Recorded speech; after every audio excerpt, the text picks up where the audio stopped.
Syed Ahmed college Bogura ১৯৭০ সালে এলাকার গণ্যমান্য ও শিক্ষানুরাগী ব্যক্তিদের জন্য বগুড়া শহর থেকে মাত্র ১৭ কিলোমিটার উত্তরে শিক্ষানগরী সুখানপুকুর এলাকায় প্রতিষ্ঠা করা হয় সাবেক প্রাদেশিক পরিষদের এমএলএ মরহুম সৈয়দ আহমেদের নামানুসারে এই কলেজটি।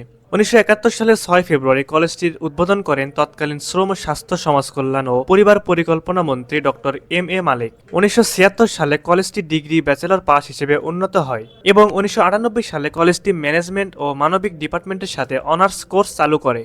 আর সেই সময় পিতার নাম অনুসারে প্রতিষ্ঠিত হওয়া কলেজের হাল ধরেন সোনাতলা উপজেলা পরিষদের সাবেক চেয়ারম্যান আলহাজ মোহাম্মদ নজবুল হক। কলেজটিতে ১৫টি বিষয়ে অনার্স ও ৮টি বিষয়ে মাস্টার্স পাঠদানকারী কলেজ হিসেবে প্রতিষ্ঠিত হয়েছে। অত্র কলেজের নিজস্ব প্রায় ১৩ একর জমি রয়েছে। এছাড়া রয়েছে ছাত্রছাত্রী পরিবহনের ৮টি বাস ও ২টি মাইক্রোবাস। বর্তমানে এই কলেজে প্রায় ৮,০০০-এর অধিক ছাত্রছাত্রী অধ্যয়নরত অবস্থায় রয়েছে। কলেজটি উত্তরবঙ্গের সর্ববৃহৎ রাজনীতিমুক্ত ক্যাম্পাস।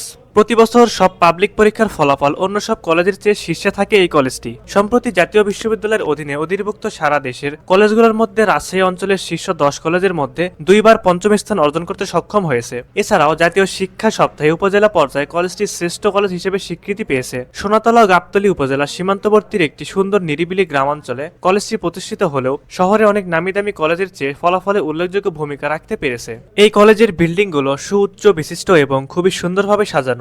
পাশাপাশি এই কলেজের ক্যাম্পাস এতটাই সুন্দর যে এই কলেজে পড়তে চায় বগুড়ার বেশিরভাগ শিক্ষার্থী।